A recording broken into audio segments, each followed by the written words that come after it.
he got hit with a slow, creeping illness that ate away at him piece by piece, turning every day into a quiet battle he couldn't win. The only thing keeping him going was a strategy game he played non-stop, losing himself in its world just to forget the pain. He kept playing till the very end, right up to his final breath. But death didn't take him away. Instead, he opened his eyes inside that same world he used to escape to. Now completely powerless, no strength, no skills, just him alone in a kingdom of ruins. Now trapped in the game that once gave him comfort. He's got one choice: fight to survive, claw his way back from nothing, and rise to rule the kingdom that's become his new reality. This one's about Takuto, a guy obsessed with an empire management strategy game called Eternal Nations. Even while stuck in a hospital bed, he kept grinding through the game until the very moment he died playing it. But death wasn't the end, because a second later, he finds himself in a forest, chilling on a throne inside some ancient ruins. And the first thing that hits him is how clean the damn air is. Then a woman walks up to him, asking if he's finally awake. And when she shows her face, he knows right away it's Atu, that elven character from the game. She calls him His Majesty. And that's when Takuto starts thinking, what the hell's going on? Being a hardcore anime guy, he quickly figures he must have gotten isekai'd into Eternal Nations. Only thing is, the only person Atu ever calls king is the ruler of Minagra, the same nation Takuto led back when he was still playing. She speaks again, and this time calls him Takuto-sama. She says he's the first person who ever beat the nightmare difficulty using Minagra, the hardest damn civilization in the game. That put him right at the top of the leaderboards, giving him legendary status.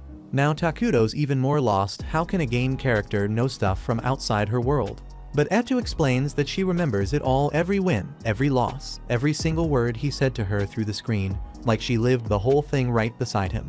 That hits Takuto hard. He starts tearing up, telling her how happy he is to finally talk to the one character he always cared about most. And Atu says she feels the same. Still, none of this explains how he ended up here, so Takuto asks if she's the one who brought him into this world. Atu says she's got no clue how they ended up here, since she also showed up in this spot just minutes ago. But there's one thing she's sure of: it all feels exactly like Eternal Nations. No matter where they landed, she's glad they finally met for real. And while holding his hands, she tells him they can start their journey all over again from the ground up. She says she wants to build another empire with him, one where it's just the two of them. And since Takuto's got no other reason to keep going, he decides to share that dream with her. As he reaches out for a handshake, Atu suddenly shifts into full scripted mode, calling herself Sludge Atu, a bastard child of a ruined world, swearing that from now on, her mind and body belong to Takuto. She's supposed to be an evil character, but the whole thing comes off super cliché, and both of them end up a bit embarrassed by it. Still, Takuto plays along, and with a straight face says that he and his right hand Atu will build the most wicked empire ever known, Minagra. Takuto then checks if Atu remembers what their first step should be, and she proudly says they need to lock themselves away like true shut-ins so no outsiders can spot them. To make that happen, Takuto uses an emergency summon to call out a scout, this long-legged creepy bug. Since their nation represents evil and decay, all their units look nasty as hell, and this bug is no exception. Takuto tells the scout to scan the area, and Atu adds that it better not let the king down. The bug listens and crawls off right away. Turns out Takuto can actually see everything the scout sees, and that's when they both realize this world works exactly like the game. He takes a second to explain how the summoning works. His total magic power is 200, and bringing out the scout used up 100 MP. Now he's thinking what to do with the leftover energy.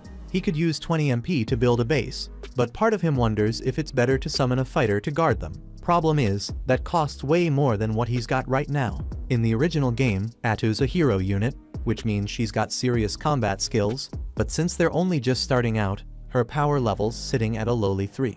They move on, and thanks to the scout's report, Takuto gets a pretty clear picture of what's around him, mostly trees stretching out forever. That actually makes it the perfect spot to set up Minagra's base, though Atu thinks it's weird that there's no sign of animals or food anywhere nearby. Since it's too risky to explore, Takuto tells the scout to expand its search even farther just to be safe. Atu suddenly looks down, feeling useless for not helping her king, but Takuto tells her she doesn't need to do anything, just having her beside him is more than enough. That line hits her right in the heart, and she falls for him right then and there. While all that's happening, the scout finds something, a camp full of dark elves hiding out. Takuto starts thinking hard. If he walks into someone else's turf by accident, it's gonna cause trouble, so the smart move is to stay low for now. Atu agrees, saying if things go south, they can always make a run for it, which gives Takuto a little boost to keep watching the elves from afar and figure out what they're doing in this place. But then out of nowhere, 3 dark elves pop up and catch them off guard. Takuto's stunned. The same elves he was hoping to avoid are now standing right in front of him. He and Atu try not to panic, and in moments like this, staying chill is the best play, so that's exactly what they do. Meanwhile, the dark elves have no plans to fight anyone. They got kicked out of their city and were just trying to stay alive, leading everyone they could deep into the forest for safety. After all that struggle, they finally find a spot to rest in this cursed land. But they've got no food left, which means their kids won't survive long. Captain Nagi leads what's left of his forces through the accursed woods, but the fear is starting to show. They're wondering if this whole thing was a waste of time. The land's cursed, and food is nowhere to be found. Some of them start whining that they should have stayed and died in the city, since they're probably gonna drop dead here anyway. They talk about the old rumors that say this forest was cursed by some man, and nothing alive can thrive in it. Nagi shuts them down fast. If they give up now, there's no hope left for the kids waiting behind them. He reminds them that those little ones still believe in them, and they've got no choice but to push forward without turning back. Even while pushing forward, he keeps thinking about what they said, and deep down, he knows they weren't wrong. The odds of surviving out here are pretty much crap. But even if his people are scared and ready to quit, he's still their captain. He has to keep leading no matter what. As he gets closer, he suddenly senses Takuto and Atu's presence, and that freaks him out. He panics, thinking if they get attacked now, it's all over. What he does next could shape the fate of his whole race, so he knows he has to handle this smart. When he shows up, he sees Takuto looking like some kind of dark spirit while Atu looks normal. Nagi instantly drops to his knees, and his group follows. He admits they crossed into Forbidden Land and had no right to be there. Atu steps forward and demands to know why he came, knowing this place was off limits. Nagi explains everything: how they got kicked out of their city, had no time to prepare, the long trek, and how their starving kids are waiting deep in the woods. He's tense as hell, especially with how cold Atu's stare is. He thinks they're about to get wiped out, but then Takuto asks if he's hungry. Nagi stays quiet, but Atu leans in and tells him to answer her master. So he finally says yes. Right away, Takuto summons a bunch of apples. Nagi's never seen one before and doesn't even know it's food. Takuto tells him they're juicy inside and worth trying. Nagi hesitates, unsure if it's a trap, but when he looks around, his soldiers are already munching away. Atu tells him to eat, but he's still stuck. Then Takuto drops some pears too, and now Nagi starts doubting the guy. Nobody ever treats dark elves with kindness. They're used to getting kicked around, so getting help this easy feels off. He tells Takuto he'd rather take the food back to his kids in the forest. Before he can finish, Takuto drops even more fruit in front of him. Nagi's stunned and grateful. Back in the forest, the kids are barely hanging on, just praying for a miracle. That's when they catch a familiar scent, and it hits them. Nagi and the others are back. Not just back, but loaded with food and something they hadn't had in a while: hope. Nagi tells them to get ready to feast, and everyone starts digging in. The starving kids finally eat, starting to recover. One elf asks Nagi where all this food came from, but he doesn't explain a thing. He just says fate smiled at them, though in his head, he can't stop thinking about that dark figure they met earlier. After the meal, everyone gets some solid sleep, while Nagi stays by the fire, keeping watch and turning thoughts over in his head. That's when Elder Molter steps in and pulls him out of it. He thanks him for everything, but says the fruit tasted like nothing he's had in 200 years. Nagi agrees, says it felt strange when he ate it too. Molter asks where it came from, and Nagi tells him they met a legend in the cursed forest. Says they wandered in and ended up face to face with something unreal. Molter starts to wonder if it was the King of Ruins, that old tale about a shadow showing up when the world's too full, tearing it all down and drowning it in darkness. No one knows if it's real since nobody's ever seen it. Molter asks if Takuto gave that title to himself, but Nagi says the man never introduced himself, just spoke through his maid. Molter says a King of Ruins would never give something for free, then asks what Nagi gave in return. Nagi answers it was nothing, just pure kindness. Molter calls bullshit, says no dark force ever gives without a price.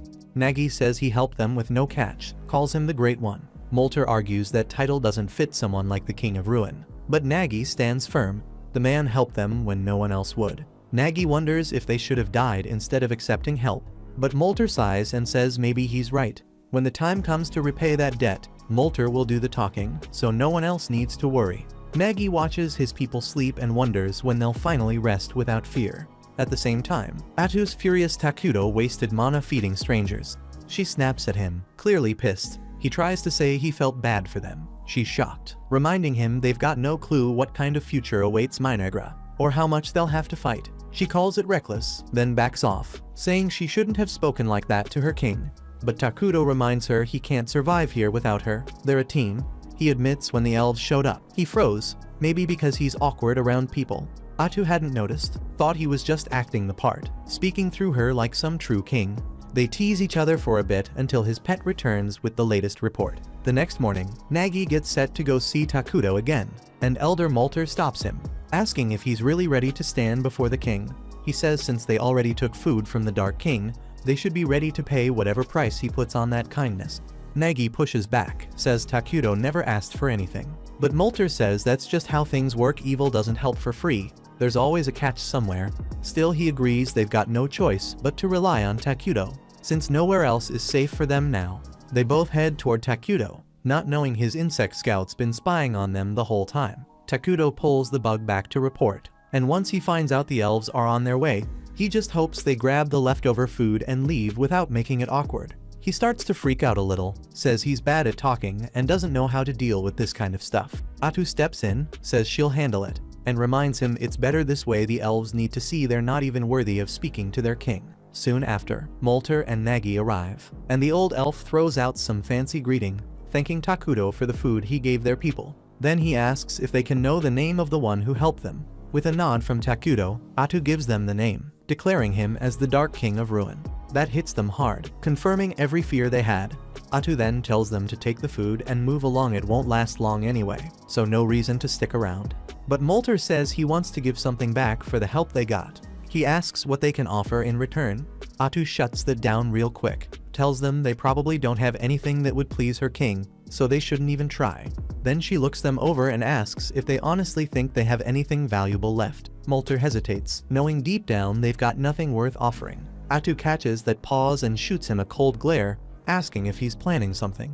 Molter starts losing it, and Takuto can tell things are going downhill fast. He calls over Atu to talk, and she's clearly not having it, says he's going way too soft. To her, those two clowns don't even know how to negotiate, and if this keeps up, they'll end up dragging him down. She throws out the idea of wiping them all out and lining their heads up on pillars like decorations. Takuto tells her to stop acting like she's about to turn the place into a Halloween attraction. He says the elves clearly want peace, and they're trying to repay him out of respect. He suggests asking for something they can offer instead of handing out food for free. Says that'll keep things balanced between both sides. Atu rolls her eyes but agrees, then turns to the elves and announces that her king will accept their offerings. When Molter's face eases up, both Takuto and Atu realize how nervous he really was. Dude legit thought Takuto was one of those bloodthirsty villains. Atu calls him out for that, but then freezes, not sure what to even ask in return. That's when Takuto gets an idea and tells her to ask them for information about the world outside. Molter lights up and swears he'll tell Takuto everything he's seen and heard out there. Atu nods, then adds that once he's done, he and his people gotta pack up and leave the forest. That hits hard, and both he and Nagi flinch at the order. They say they'd prefer to stay under Takuto's protection, but Atu shuts that down real quick, says if they're serious about surviving, they'd better stop acting greedy. Nagi tries to speak, but Molter shuts him up, says the king gave an order and they're gonna follow it. They start heading off, but Takuto watches them go and feels that not in his gut, something about it doesn't sit right. Then he gets an idea and calls out, asking Molter and Nagi to stay and become citizens of his kingdom. They're stunned, but not nearly as much as Atu, who turns to him and asks what the hell he's doing. Takuto reminds her about the refugee system in the game, the one that lets them take in other races as full citizens. Since dark elves are neutral, they'll adjust just fine to the kingdom's dark nature and get along with the other species already living here. Atu's still unsure, saying evil-aligned species tend to clash with each other, but Takuto reminds her that their main race, the homunculi, look like humans who got torn apart and stitched back together all wrong, and there's no way they're hanging around with them forever. That image flashes in Atu's head and creeps her out so bad she agrees immediately. She turns to the elves and says Takuto's building a kingdom right here, and he's willing to take them in as citizens if they swear to serve him. Molter's a bit shaken, asks what that means for them, and Atu lays it out plain: they'll become evil beings. But she smirks and tells them being evil's a hell of a lot more fun than it sounds. Not long after, Takuto and Atu make their way to the Dark Elves' camp, where everyone's lined up waiting. The sight of him sends chills down spines, and some of the weaker ones just drop after one look. Takudo sits on his throne, Atu right by his side, and she tells the elves they're now becoming citizens of the Dark Kingdom of Minagra. She checks one last time if Takudo's sure, and when he nods, it's done. The elves are officially in, and Atu welcomes them, saying their survival and safety now rest in their king's hands. Nagi stands there confused, thinking that becoming evil would feel different somehow. Then he says it out loud, and damn near regrets it right away. Hate starts bubbling up in him and the others like a fire, and they start remembering every bit of pain their people ever went through. They want payback, and the two regular elves with them start getting real nervous. Seeing how messed up everyone looks, Takudo quietly asks if they're okay. Nagi can't hold back his tears, realizing for the first time that someone actually cares about him and his people. The Dark Elves begin cheering Takudo's name, crying as they do, and he just sits there, kind of overwhelmed by the whole thing. A few days later, Takudo gets a map of the whole continent from Molter, and the second he sees it, he damn near collapses. Atu asks what's up, and he points at the map, telling her to take a look and see how crap their starting point is. Turns out, they're stuck on a continent already home to two massive overpowered nations. One of them is the Holy Kingdom of Qualia, a human nation worshipping the creator Arlos, and they're pure good-aligned fanatics. Then there's Elna, the Alliance of Elementals, where nature-worshipping elves live, and they're also on the good side. Atu takes one look and freaks out, saying if either side finds out about their kingdom, they're screwed. She drops next to Takudo, but he pulls himself together and says as long as they don't get caught, they've still got time to grow. He reminds her that in the game, their homunculi were dumb as rocks and couldn't research anything. But now that they've got Dark Elves, they've actually got a shot at getting smarter. Not long after that, the Dark Elves come visit again, and this time Nagi brings along someone new, his assistant Emily. He tells Takudo she's got brains, knows a lot about other kingdoms, and will be way more useful than any of them. Atu nods, says the king's pleased with their efforts, then adds that they'll be stepping into bigger roles now, because it's what Takudo wants. First thing she does is make Molter the head of internal affairs. She says she expects a lot from him, especially since she found out he's got magic under his belt. Then she looks at Nagi and names him head warrior of Minagra, tells him to start building a serious army to keep them safe. She puts full control of recruitment in his hands, and he gets all fired up, shouting about how he'll wipe out their enemies and hang their heads as trophies. Takudo's already grossed out and says that kind of stuff is savage. Atu turns to the confused elf and explains that their king is more into peace than bloodshed, so he better chill. That leaves Nagi scratching his head, wondering why the hell a Dark King of Ruin would care about peace. Molter smirks and throws a jab, says unlike Nagi's musclehead ass, he's got brains and will actually be useful. That hits Nagi's pride hard, and he fires back, telling Takudo he's young, strong, and can work without breaks if needed, ready to prove he's not just some meathead. Atu has no clue they're just trying to win Big Evil Daddy's attention. She just thinks they're a couple of overworked maniacs. She turns to Takudo and asks if they should throw them a task to gather supplies or something, and he suggests making them clean up the area and build a few homes while they're at it. She passes that on to Molter right away, tells him to gather timber for housing, but to leave most of the forest untouched. Molter nods fast, says it won't be a problem since Dark Elves are used to living in the woods anyway. Takudo then tells them to regrow the areas they chopped down, but that throws the elves off. They don't know what the word even means.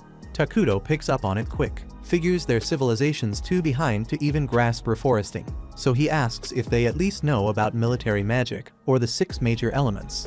Molter says he's only heard of 4, and Emily says she's never come across any country using something called military magic. Takudo and Atu glance at each other, realizing this world's way more primitive than they expected, but that might be a damn good thing. If they level up their magic tech fast, they can steamroll other nations in no time. Atu takes the chance to explain what reforesting is, says it's when you grow new trees where old ones were cut. The elves say they kinda do that, but not with magic.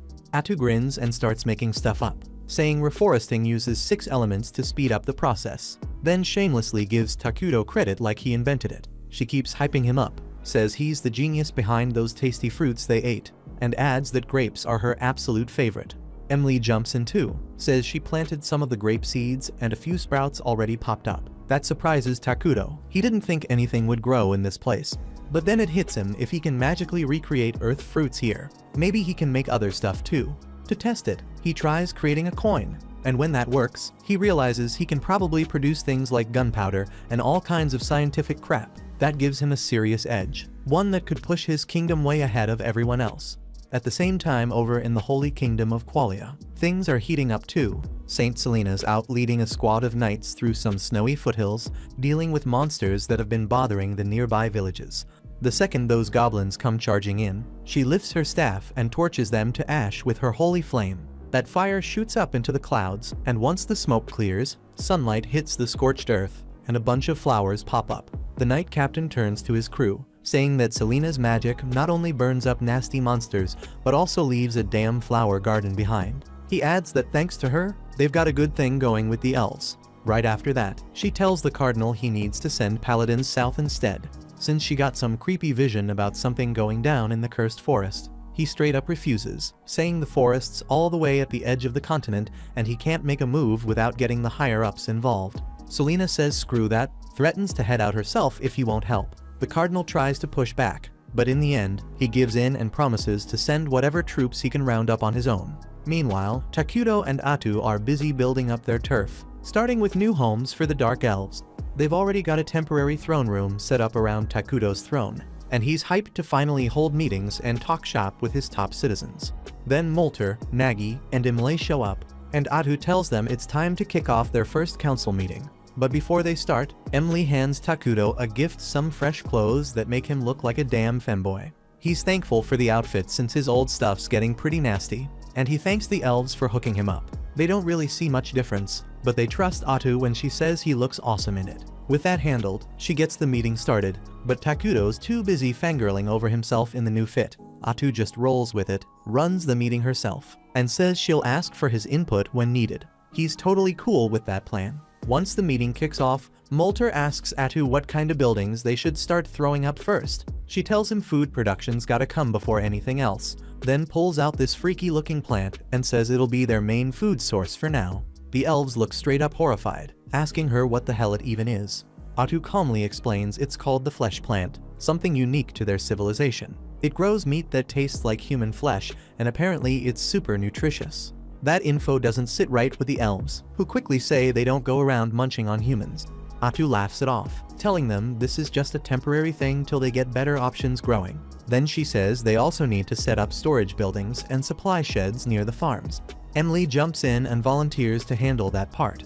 Next on Atu's list is research, because she says small nations like theirs gotta get smarter if they want to survive. Molter asks what kind of tech they should look into, and she tells him to focus on magic technology. Takuto lights up at the idea, and Molter says he's all in, ready to impress as a mage. He wants to know exactly what to work on, so Atu breaks it down military magic. She explains regular spells only hit a few targets, but advanced combat magic can wipe out whole cities and reshape the battlefield.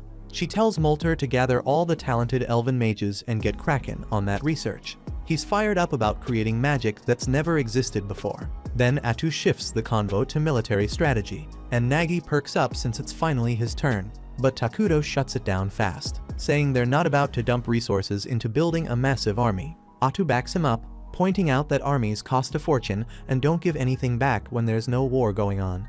Nagi pushes back, saying their forces aren't even strong enough to protect Takuto right now. Molter jumps in too, reminding them that both he and Nagi have bounties on their heads, and it's only a matter of time before enemies come knocking. Takuto hears them out and says he's got a better idea, he's gonna create a hero to defend them. Atu agrees, saying heroes might be expensive to summon, but they don't need maintenance, which makes them a damn good deal for where the kingdom's at. The elves have no idea what a hero even is, so Atu breaks it down. Heroes are insanely powerful beings that serve right under the king. She explains there are certain conditions to summon each one, but she's pretty sure they'll be able to summon their first hero soon. Takuto's all fired up about it. He starts thinking about how everything in this world runs on mana, and the only way a kingdom can generate mana is through its people. The happier the people, the more mana they produce, and Takuto swears he's gonna turn his kingdom into the happiest place on the damn planet. Over in the Holy Kingdom of Qualia, a junior paladin named Lornias gets picked to join a team headed to the Cursed Forest. He's got a senior paladin tagging along named Wordle, and that guy's favorite hobby is messing with Lornias, who's always way too stiff and formal. Wordle grumbles that the team's way too small, just 2 paladins and a few hired swords. He says the church should take Selena's warning a lot more seriously. Lornias agrees deep down, but he also knows better than to question the higher-ups. If this mission goes well, they'll be heroes. But if it fails, you can bet your ass all the blame's landing square on him. Back in Minagra, Takuto's checking out how things are going with his kingdom. Seeing it all unfold in front of him hits different. He's used to watching the early stages of his civilization from behind a screen. But now he's living it. Emily gives him the full tour, explaining how dark elves are known for building homes in trees. But right now the construction's going slow because they're putting their energy into growing flesh trees. Those trees are thriving though, and the storage sheds and management facilities are already up and running. She also tells him they found a freshwater spring nearby, and they're working on figuring out how to pull water from it. Over in the new research building, Molter and the other mages are grinding hard on the magic tech stuff. Takuto's happy to hear everything's running smooth. But what gets him even more hyped is knowing the elves are taking initiative, trying to find water and improve things themselves. He mentions how much better they look now compared to when they first arrived back. Then they were tired and broken, but now they look alive. Emily starts tearing up when she hears that, crying right in front of him. Takuto freaks out a little, not sure what to do, but she pulls herself together and keeps the tour going. She takes them over to the flesh tree farm next, saying that thanks to the tools Takuto provided, they're almost ready for their first harvest. Then she shows them the water source the elves found earlier, but the whole vibe around it feels off this time. The water's gone dark, and Emily looks bummed out, thinking it's probably ruined now. Before Etu can step in, Molter and Nagi show up to check it out too. They agree with Imle it looks pretty damn unusable, but Atu walks up, takes a sip without hesitation, and tells them it's perfectly fine to drink. She explains the change is because this area is now part of Minagra, thanks to something called the cursed terrain. Takuto tells the elves to take a deep breath, and suddenly they feel clear-headed and full of energy. Atu breaks it down: cursed terrain boosts beings with evil alignment, while weakening neutral or good aligned ones. Since the dark elves are part of Minagra now, they're considered evil, which means this water is totally safe for them. Nagi drinks some himself to confirm it, and Atu adds that pretty soon, the entire forest will be under cursed terrain too. Takuto, though, isn't completely sold. He points out that the terrain change makes the forest look way too obvious. Molter agrees, saying once the whole place turns dark and eerie, enemies will be able to spot them from miles away. Nagi takes this chance to push for building an army again, but Atu and Takuto shut that down, reminding him they've got a hero on the way. Molter still doesn't fully get what a hero even is, so Atu figures it's time for a demonstration. Without warning, she sprouts shadowy tentacles from her back and slices through a bunch of nearby trees like they're nothing. Then she tells them she's a hero herself, and even though this is only 1% of her actual power, she could wipe out entire armies with ease. Takuto proudly tells the stunned elves that heroes are the real deal. They keep leveling up on their own, even if they don't lift a damn finger. But then he scolds Atu for going overboard with the whole tree cutting thing and tells her to clean it up later. The elves, on the other hand, are blown away. They say Takuto must be some legendary figure to have someone like her serving him. They immediately decide to build him a proper palace, but he brushes it off, saying he doesn't need anything fancy right now. The elves insist though, saying their king shouldn't be living in the same wooden homes as them. Atu backs them up too, telling Takuto that building a palace will lift the people's spirits, and that alone makes it worth it. Takuto gives in, telling them he wants a flying fortress someday, but for now a regular palace will do just fine. While that mess is unfolding, the investigation squad led by Lornias and Wordle finally starts making their way south toward the cursed forests. Wordle's still grumbling about how damn tiny their squad is, but Lornias shuts him down, saying this is literally the best the Empire could spare. Most of the military's tied up handling chaos up north after a swarm of evil-aligned creatures showed up out of nowhere, burning towns to the ground and dragging folks off. Every able body got shipped off to deal with that disaster, leaving scraps for anything else. Hearing that, the hired mercs start whispering among themselves, saying whoever got sent north is screwed. Even if the money was tempting, they're glad as hell they didn't pull that job, especially with the rumor going around about some psycho witch being behind it all. They want no part in anything involving witches. Lornia's curious about this rumor, pulls aside one of the mercs, a dude named Bargo, and asks what he knows. Bargo says people are saying a single witch is stirring up all that northern madness. But Lornias doesn't buy it, saying there's no way in hell one person could control that many monsters. Bargo nods fast, saying it's probably some cult crap instead. But then Wordle cuts in, telling Bargo to shut his damn mouth before he jinxes them all.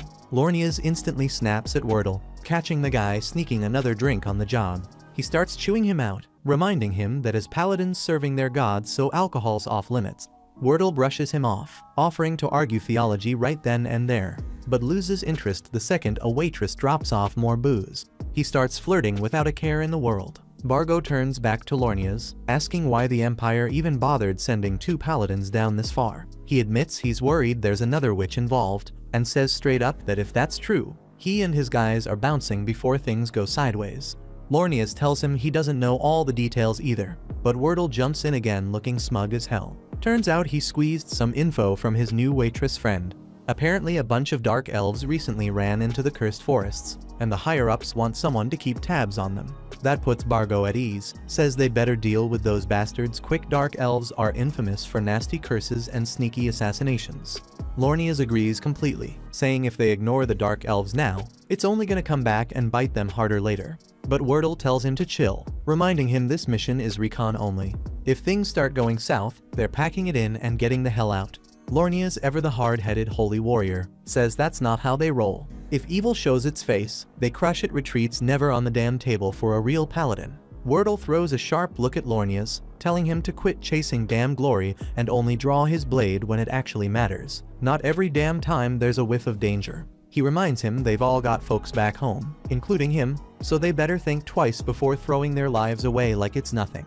Back in Minagra, the first batch of flesh tree fruit is finally ripe and stacked high on a huge altar in the middle of town.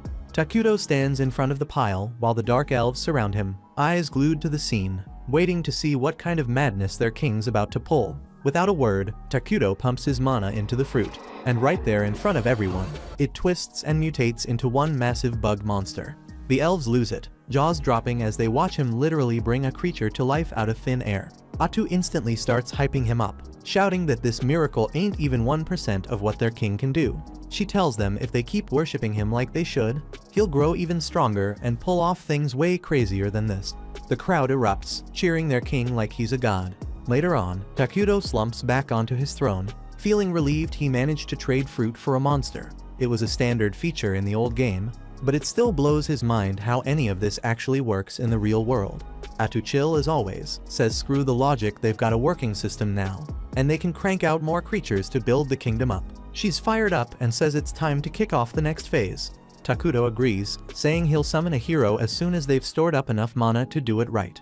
Atu leans in, curious who he has in mind, and he tells her he's thinking of Isla, queen of the bugs.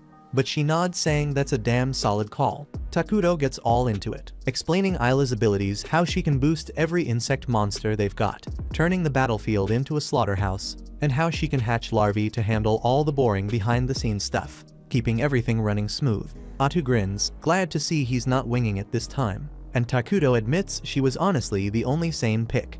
The rest of the hero pool's full of psychos. Atu laughs, saying those maniacs need 5 years of therapy before they see daylight. Takuto chuckles, saying maybe one day he'll call them up too, but not now. At the same time, Lornias and the crew finally step foot on the Dark Continent, and they barely get a chance to breathe before they run into their first real threat, a massive damn hill giant blocking the path. Lornias jumps straight into action, barking orders at the mercenaries to fall into formation, but Wordle raises a hand, cuts him off, and tells everyone to relax. He says he'll handle this oversized bastard solo, and that they shouldn't waste time trying to help. With everyone watching, Wordle strolls toward the giant like it's no big deal, not even blinking at the thing's ridiculous size, his sword casually in hand. He channels holy energy through his blade, while the hill giant, oddly respectful for a monster, stands there waiting like it's giving him a fair shot. The giant finally swings its club with brutal force, but Wordle blocks it with ease and slices the whole damn thing in half like it's made of paper. Before the beast even realizes what just happened, Wordle flashes forward and unleashes a storm of slashes so fast it doesn't even get a chance to react. The giant drops like a sack of rocks. Wordle turns and walks back calm as ever, like all he did was take a quick morning jog. Lornias can't hold back his excitement, calling Wordle a damn beast and saying this mission's practically wrapped now that he's around. But the look on Wordle's face shuts that down quick. His serious stare brings the whole squad back to reality, and even Lornias starts to feel uneasy. Meanwhile, back in Minagra, Takuto's chillin' with a burger, enjoying the hell out of it, while Atu gives him a light scolding for not eating something better. Takuto grins, telling her he's spent way too long in hospitals surviving off tasteless meals, and now he's treating himself to the world of greasy heaven. Then he starts getting concerned that Atu's been living off salads for days. but she just smiles and says this is exactly what works for her. They kick back and talk about how construction's been going crazy fast lately, until something clicks in Takuto's head. He tells Atu to gather Molter and the others once they're done eating, since the new scout bugs finished mapping the nearby terrain. He says he's ready to deal with a human town they discovered close to the border, but first asks Atu to double check if the place falls under the Holy Kingdom of Qualia. She thinks it's independent, which is a huge relief for Takuto. It means they might be able to handle things without a fight. He stays hopeful they can talk it out without shit going sideways, and Atu immediately teases him for jinxing it. Takuto laughs, saying there's no way something that wild's gonna happen. But right then, one of the scout bugs delivers a high priority alert. An armed group's heading straight for their forest. Takuto's whole vibe changes on the spot. He tells Atu they'll try to keep things peaceful if they can, but if it turns ugly, they better be ready to throw down. At the same time, the armed group marching into the forest is none other than Lornia's and Wordle's crew. As they move deeper, Wordle suddenly throws up a hand, telling everyone to hold up. He's picked up on something or someone heading their way. Moments later, Atu steps out from the trees, dressed in shadowy clothes that make it impossible to recognize her. Wordle immediately asks who she is, and she calmly says she's a dark elf who came here with her people, because they've got nowhere else left to go. Wordle nods slightly, acknowledging her reason, but straight up tells her they've got orders to investigate this forest, so she needs to step aside. Atu firmly refuses and says they shouldn't go any deeper, which instantly sets off red flags in Wordle's mind. But before he can dig further, Lornia's butts in barking at Atu, demanding how she dares stand in the way of someone serving God. Wordle spins around and tells him to shut the hell up and quit making a scene. Lornia's looks pissed, shocked that Wordle snapped at him over something he sees as minor. But Wordle doesn't even flinch, turns right back to Atu, saying they can't leave just because she tells them to, then asks straight up if there's something hidden in this forest. Atu stays calm and says there's nothing here but elves who want to live in peace, then asks why they're so damn determined to come charging into this cursed forest. Wordle stays quiet for a second, then lets out a sigh and finally explains the truth. The Saintess recently had a vision. She saw a powerful evil hiding in this place, and Wordle says he's not leaving until he sees for himself if it's real. The mercenaries around them freeze, shocked out of their minds. They hadn't heard a word about this vision before now. Lornia's damn near explodes, demanding to know how Wordle could drop something that big without warning, like it's some tavern gossip. Wordle fires back, saying there are times when you need to speak the truth out loud. But Lornia's looks like he's about to pop a vein, yelling that Wordle's way out of line, and even a top-tier paladin doesn't get to reveal divine prophecies without permission from above. But then Wordle politely asks Atu if they can at least take a quick look around inside, trying to keep things from spiraling. That's when her whole vibe suddenly flips. She coldly tells them there's absolutely nothing inside worth wasting their precious time on. Her tone sharpens as she urges them to turn back now. Lornia's already on edge, loses it. He's furious that some dark elf would dare talk down to a divine mission. The air around Atu grows heavy, her presence turning dark, and Lornia's is now convinced that something wicked is hiding in those woods. Wordle, though, still seems open to talk, trying to calm things down. He asks her to swear on her own god that nothing in the forest threatens the Holy Kingdom of Qualia. Without flinching, Atu swears by her deity, even saying they fear Qualia far more than Qualia should ever fear them. That's enough for Wordle, says they're done here, officially calling off the mission. Lornia's is stunned, completely blindsided, and immediately protests. He insists it's obvious she's hiding something big, but Wordle fires back, calling him a paranoid coward who's letting his fear speak louder than his faith. He says they've seen nothing worth fighting over, and that ends the investigation. With that, Wordle turns and walks away without hesitation. But Lornia's finally snaps, says Wordle's gone too far, and announces he's stripping him of command for spilling divine secrets to the enemy and bailing on his sacred duty. Then he orders the mercenaries to follow him deeper into the forest to uncover whatever evil's hiding in there. Bargo jumps at the order. After all, Lornia's is the one signing his checks, and arguing with your boss doesn't pay well. Atu pleads with them one last time to back off, but Lornia's doesn't even glance at her. He coldly tells his men to seize her, even as Wordle yells at him not to push things any further. Atu sighs quietly, knowing this was the end of diplomacy. And then it happens. In a flash, the mercenaries are impaled by her spikes, turned into human shish kebabs before they even realize what's going on. Lornia's takes a brutal hit to the head and blacks out, never knowing what struck him. The only one left standing is Wordle, wide-eyed and shaken, shouting that they're not just up against some elf, she's a damn witch. Then Atu calmly steps forward, dropping her disguise and saying it's a shame things had to end like this. Peace was never really an option. Turns out more of them are still breathing. So Wordle yells for someone to hurry and report this back to the kingdom. But Bargo cuts him off, says all their messengers were already wiped out by Atu, and the mercenaries who barely survived aren't quick enough to outrun her now, especially with Atu ready to rip anyone apart. Wordle calls everyone to arms because at this point, they've got no choice but to fight. He orders the mercenaries to fire everything they've got, so they unload all their arrows straight at Atu. But she deflects every single shot without breaking a sweat, leaving her completely untouched. Meanwhile, the last thing Wordle wanted was to get tangled up with someone as dangerous as Atu, and she's just as irritated as he is. Atu makes it crystal clear this is all on Lornias, because she would have gladly let them walk if they'd just backed off from the forest peacefully. But Lornias had to act all righteous, forcing her to kill him now. Lornias finally gets how badly he messed things up, so he's ready to listen and turns to Wordle, asking if he has any idea what Atu actually is. Wordle admits he had a hunchback when they first met her. That's exactly why he wanted to avoid this fight. But now that he's seen her real form up close, he's absolutely sure Atu must be a witch. A witch is a Calamity-class monster, officially recognized as a threat on a national level, and Atu's clearly too powerful for these mercenaries to even touch. So Wordle tells the rest to hang back, since this is something only he and Lornias can handle. They both rush forward, chanting their prayers to power up their attacks, and at first, Atu doesn't think they're even worth taking seriously, so she casually blocks their hits and mocks their weakness. But to her surprise, they actually slice through 2 of her tentacles, proving this fight isn't gonna be as easy as she thought. Realizes their holy magic gives them bonus damage against her, and Wordle figures out that once they've cut off all her tentacles, she'll be totally helpless. Atu can't let that happen, so she grabs 2 mercenaries, using them as human shields to force Wordle and Lornias to back down. But Wordle immediately tells Lornias that if they don't finish Atu here, there's a real chance she'll target Qualia someday, so for the good of their entire nation, sacrifices have to be made. Lornias hates it, but deep down he knows Wordle's right, so both of them charge ahead anyway, slicing straight through the hostages and taking Atu's last 2 tentacles along with them. Atu's surprised they're willing to kill their own people that easily, and for a brief moment it honestly looks like she might actually be in trouble. But turns out this was just a game for her from the start. Seconds later, a bunch of tentacles shoot up from the ground and impale Wordle multiple times. With the last breath he's got, Wordle yells at Lornias to run away. But before Lornias can even move, Atu finishes Wordle off with one last tentacle right through his head. Lornias can't even process what's happening, because he was certain they'd cut off all of Atu's tentacles. But even though that's true, Atu doesn't recall ever saying she couldn't just grow more whenever she wanted. In fact, she could summon as many tentacles as she felt like this entire time, so she's been playing around with them from the beginning.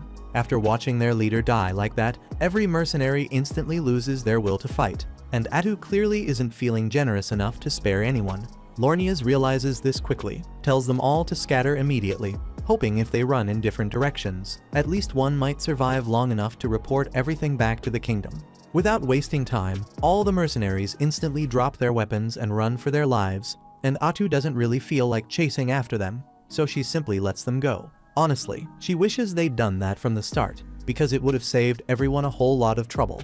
Lornias stays behind to keep Atu occupied, so he swings his holy sword straight at her. But to his total shock, she effortlessly blocks the strike using the exact same holy sword technique. Lornias doesn't understand how an evil creature like Atu could possibly use holy skills, since normally that'd be impossible. But when Atu killed Wordle earlier, she didn't just absorb his experience and sword techniques, she actually became just as skilled as he ever was.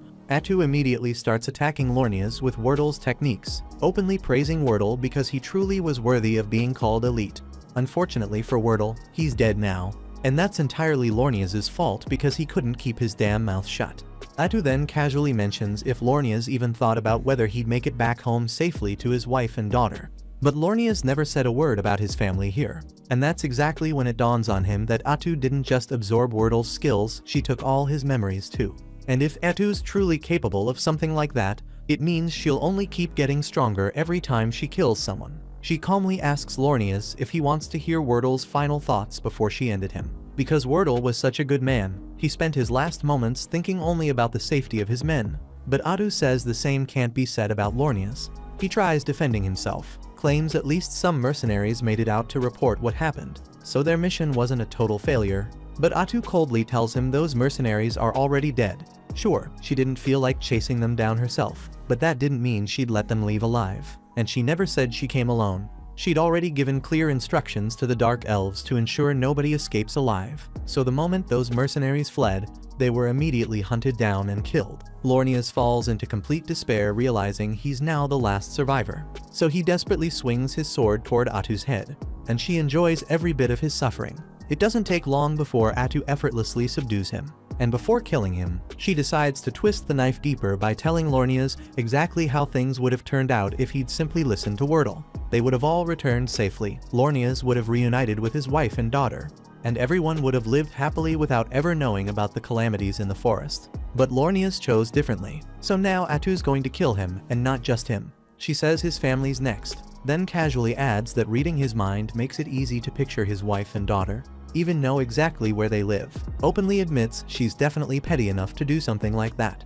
In fact, Atu might as well slaughter everyone in all the villages Lornias passed through on his way here. And while they're all dying in absolute agony, she'll make sure every single one of them knows it's entirely Paladin Lornias' fault. Lornias screams desperately, begging Atu not to do it, but she's starting to get bored with tormenting him, so she finally stops taunting him and kills him outright to shut him up. Once Lornias is dead, Nagi calmly approaches Atu and informs her that he and his men have successfully killed every mercenary who ran away, so nobody will be reporting any of today's events. Atu thanks him for his good work, then casually asks him to take care of disposing of the bodies as well. Right before she leaves, Nagi stops Atu, says there's something he wants cleared up first. Needs to know if she actually plans on going through with killing Lornias' family and every person he ever spoke to. Atu just shrugs it off, admits she only said all that stuff to mess with Lornias' head, so of course she isn't planning on committing genocide. Besides, she genuinely prefers peace anyway, and killing all those people sounds exhausting as hell. Fighting isn't something she enjoys unless it's absolutely necessary. Either way, she can't waste any more time chatting here, since there's something important she needs to discuss with Takuto right away. Soon after, Atu tells Takuto that right before the battle began, Wordle called her a witch even though she's officially classed as a hero, and he even mentioned something about another witch somewhere up north. Takuto says he's never once heard of a witch class in the game before, so Atu figures this world must be completely different from the one they're used to. Takuto already suspected as much, and even though most game mechanics still seem pretty familiar, it'd be smarter to assume the core systems have changed somehow.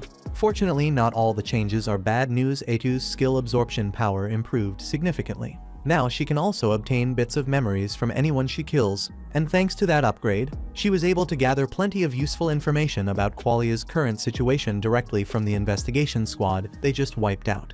Luckily, the city of Qualia appears heavily preoccupied by the disturbance up north, meaning they won't have the resources to turn their full attention towards Minagra anytime soon. Still, the fact that the investigation squad suddenly vanished without a trace is bound to raise suspicion, forcing Qualia to take at least some action to figure out exactly what happened here. Takuto fully realizes that, but Qualia currently knows nothing about Minagra's existence, so as long as the leaders aren't complete idiots, he doubts they'll launch an attack right away.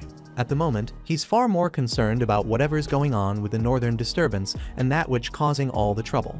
Atu already tried digging around in Wordle's memories for any additional info about witches, but unfortunately Wordle himself didn't know all that much. However, his memories did make one thing extremely clear.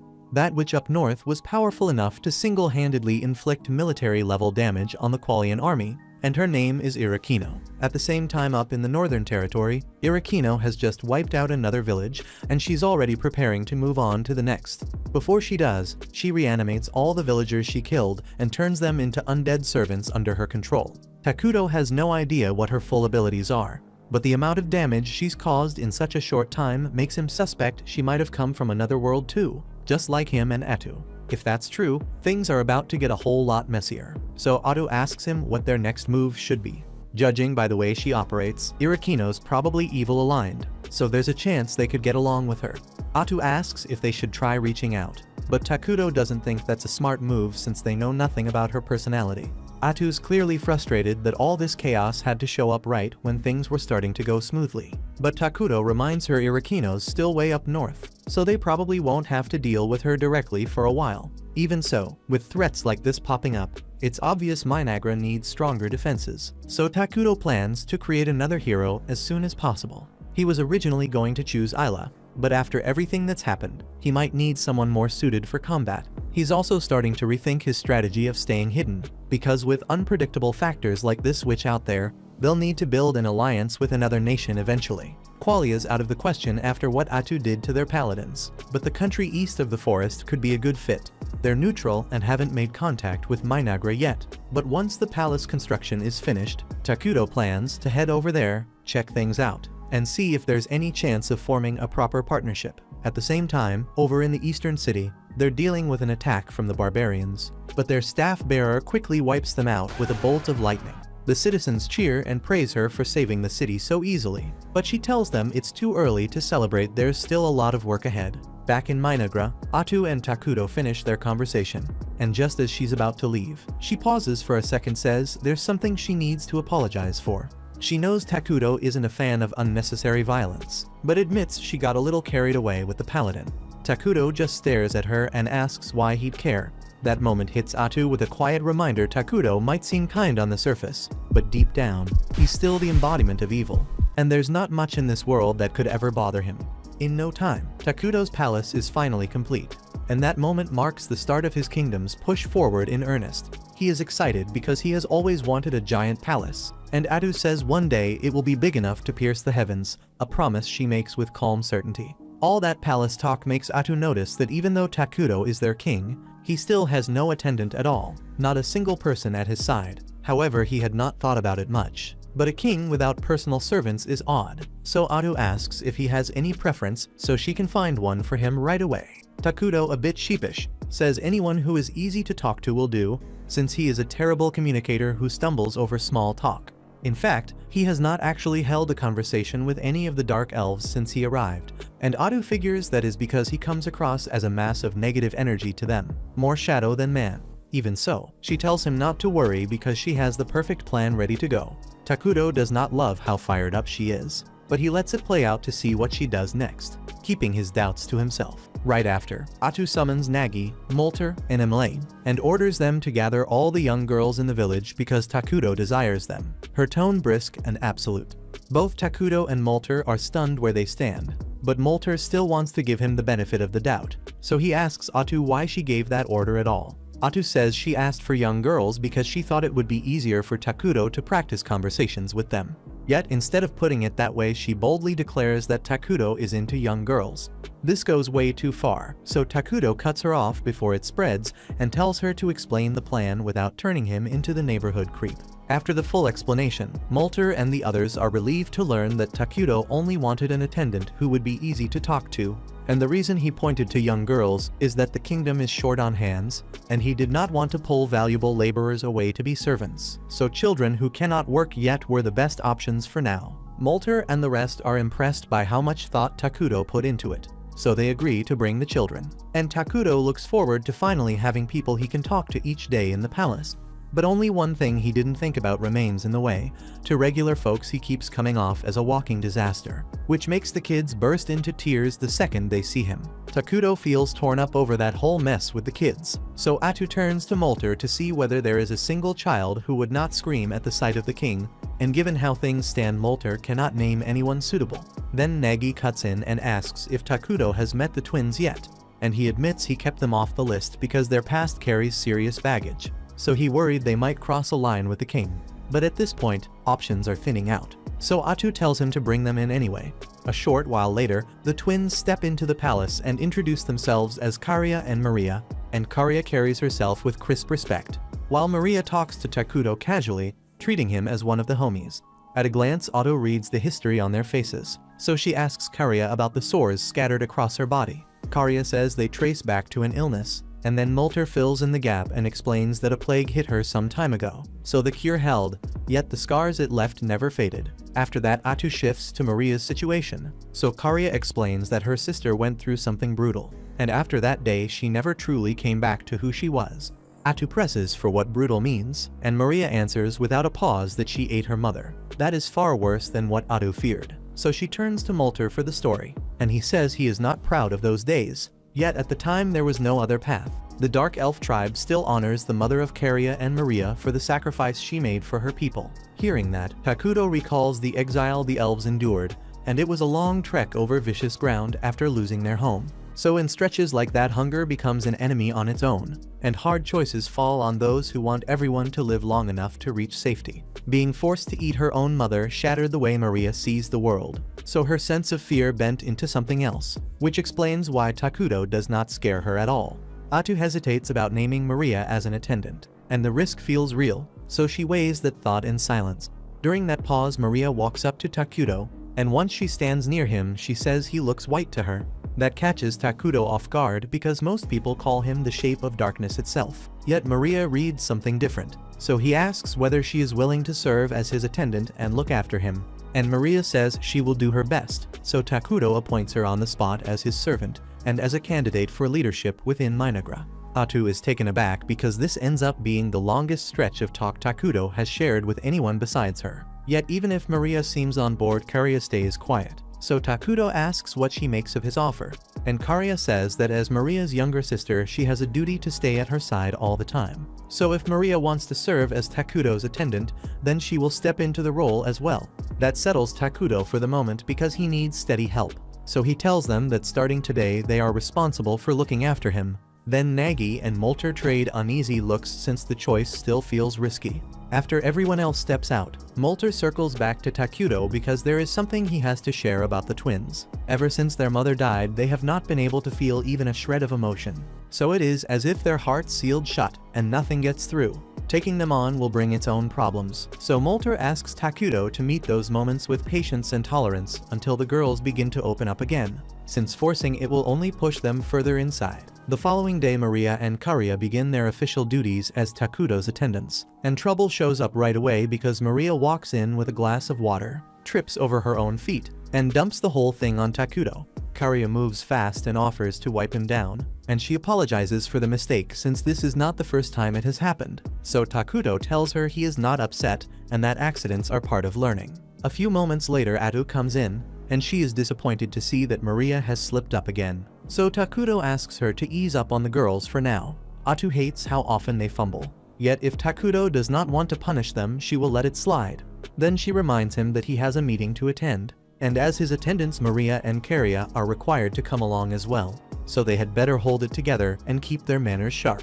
The meeting starts shortly after, and Imle is the first to report since she runs the construction department. So she explains that with the palace wrapped up, they now have a lot of workers freed up, and they also have a large stock of materials sitting in storage, which means they can roll into another project soon. Takudo and Atu back Emily's assessment, so they greenlight a clinic right away because Minagra needs a steady way to protect the health and safety of its people, and Emily says she will move on it immediately so crews can break ground without delay. Now that construction is squared away, Atu asks to hear from whoever is handling resource collection so they can lock in supply before the next phase of growth. It turns out Emily runs that portfolio as well, so they may need to bring in more staff soon to keep both tracks moving. She reports that gathering food and raw materials is going smoothly, and thanks to Takudo's support they have been securing daily necessities they cannot produce on their own, because his power covers gaps that would otherwise stall progress.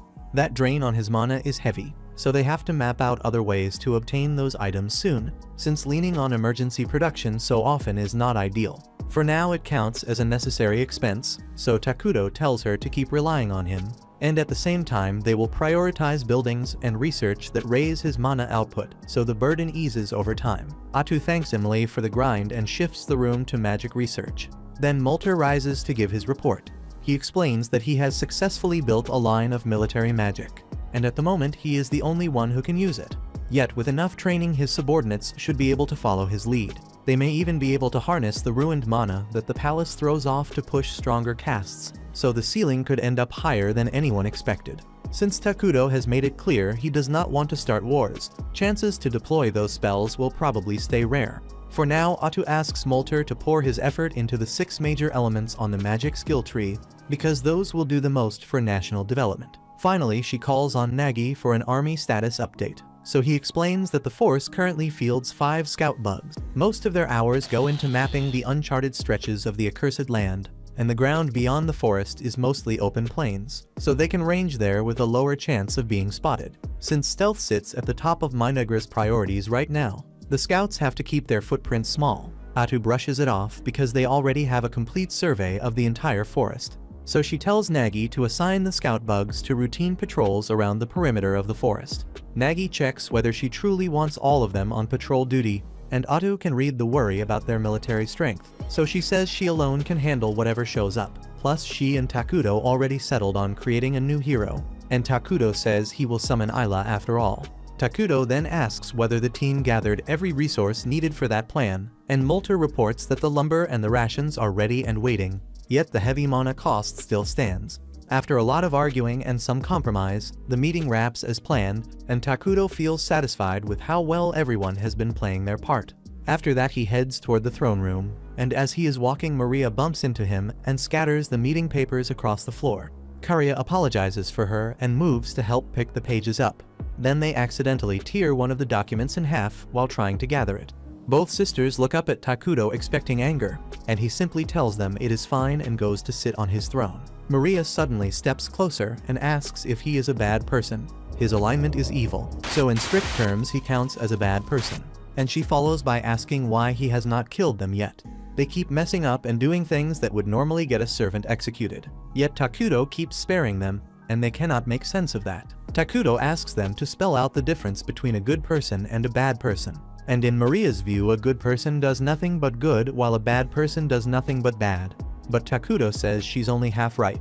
Then he lays down his side clearly. A good person has to stay on the right path every time, so lying, stealing, or killing without cause is out of bounds, and that's the standard he's talking about. From there, he flips the coin to the other side. A bad person doesn't have to cause harm every minute. They move on selfish wants and act without caring about anyone else. And in his case, he wants to be kind to them. So being lenient when they mess up isn't a problem. Plus, he already knows they've been messing up on purpose from the start to try to make him angry. Maria and Karia confess they were pushing Takuto's buttons on purpose so he would end them, because they do not feel worthy of living after what went down. Takuto gets why forgiving themselves feels out of reach, and he cannot truly walk in their shoes. Yet he is sure their mother gave herself up so they could keep going. He tells them they are free now, and the best way to honor her is to live all the way so her sacrifice is not wasted. And he says it steady so it actually lands. Moving on will be hard, but he promises he will be there with them step by step and not leave them hanging. They burst into tears at the kindness and cling to him. Then hours later, Atu walks in and finds both girls asleep on his throne. She feels a small twinge of jealousy over how close they are to him, but business comes first. So she lets it go and says the report on the nearby city is done and ready to share. The city is called Dragonton, and it is part of the neutral multiracial nation called Fonkaven, which means many races share its streets and markets. Since the place is mixed, Takuto figures talks should go smoothly and fairly, yet he is bothered that Dragonton sits way out in a remote corner far from easy support and quick relief. Atu explains it sits that far out because there is a dragon vein mine, and dragon veins generate mana on their own. So she suggests moving to secure it fast before anyone else does or the window closes. The report also says Dragonton is taking hits from barbarians such as ogres and goblins, and the defenders are barely holding the line, which raises the stakes for everyone involved. Takuto asks if Dragonton's gotten any help from back home, and Atu says no reinforcements have shown up so far, so things aren't getting better and could get worse if nothing changes. Seeing the situation, Takuto figures there's gotta be refugees out there, and if Minagra takes them in, the headcount goes up while they lock in a real tie with Dragonton at the same time, helping both sides right away and down the road. Then before long, they could stake a claim on the Dragon Vein mine for themselves. Thank you for watching to the end. If you enjoyed this recap, please hit the like button and subscribe. If you have any suggestions or tweaks, share them in the comments. They help me improve.